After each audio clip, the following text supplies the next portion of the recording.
maybe one of the reasons why Trump has a bigger problem now with Canada and with the EU is that they still operate through this system of democratic checks and balances. It's a bit more bureaucratic. It is not one man sitting in a room, shaking a hand, going, I'll give you a jet and you'll give me this. It's not as transactional because it goes through the processes that are created by constitutional stability.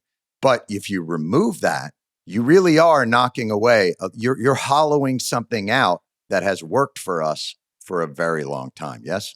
Yeah, no, it's really interesting just because this nation for decades now has been the promoter of is called the Foreign Corrupt Practices Act. I mean, we were effectively punishing companies and governments in nations around the world if there ever was any type of a government contract that involved a payment to an executive, a bribe, basically. And it was the United States was trying to enforce its value system across the world for decades now in Africa and Europe. And Right. Trump has basically announced that, FCPA is, it's the lingo in DC, that they're not really going to do Foreign Corrupt Practices Act enforcement anymore. No, he said basically, if you can't bribe foreign leaders, you are going to put American businesses at a disadvantage. So we have to be able to bribe. I guess the question is he just saying, well, I'm going to operate in the world as it is, not in the world as we would like it to be?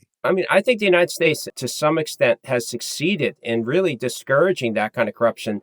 And so when you say Europe and Canada and other nations are like, they're reacting like, how is this possible?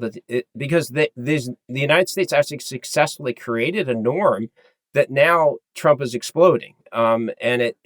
So, I mean, to some extent, he's benefited. And not just exploding, suggesting that creating that norm made us suckers and that we are the big losers of the international order that we created. That is such an important point. Donald Trump sketches this American hellscape vision, which is fascinating that, for the guy a shining city on fire on a hill. Yeah, exactly. The dumpster fire vision of America is what he's been selling to his base for, essentially this whole almost decade that he's been in politics. Right. And it's completely at odds with the notion if America was getting ripped off and was at a disadvantage because we wouldn't pay bribes and everybody else would, then how come we were the world's largest, most successful economy? How come everybody from around the world wanted to come here? How come our regulatory norms used to be the leading norms for people around the world?